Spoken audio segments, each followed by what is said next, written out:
نہج البلاغہ میں امام علی علیہ الصلوۃ والسلام کا بہت ہی خوبصورت فرمان امام مہدی علیہ الصلوۃ والسلام کی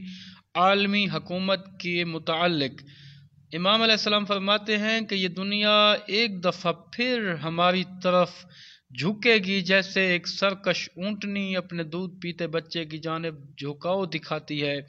اس کے بعد امام علیہ السلام نے اس آیت کی تلاوت فرمائی وَنُرِيدُ أَن نَّمُنَّ عَلَى الَّذِينَ اسْتُضْعِفُوا فِي الْأَرْضِ وَنَجْعَلَهُمْ أَئِمَّةً وَنَجْعَلَهُمُ الْوَارِثِينَ کہ خداوند عالم سورہ قصص میں ارشاد فرماتا ہے کہ ہمارا ارادہ ہے کہ جن کو زمین میں کمزور بنا دیا گیا ہے ہم ان پر احسان فرمائیں اور ان کو امام بنائیں اور اس کائنات کا وارث قرار دیں وَنُمَكِّنَ لَهُمْ فِي الْأَرْضِ اور ان کو اس زمین میں حکومت عطا فرمائیں اور فرعون و حامان ان کے لشکروں کو وہ دکھا دیں جو اس سے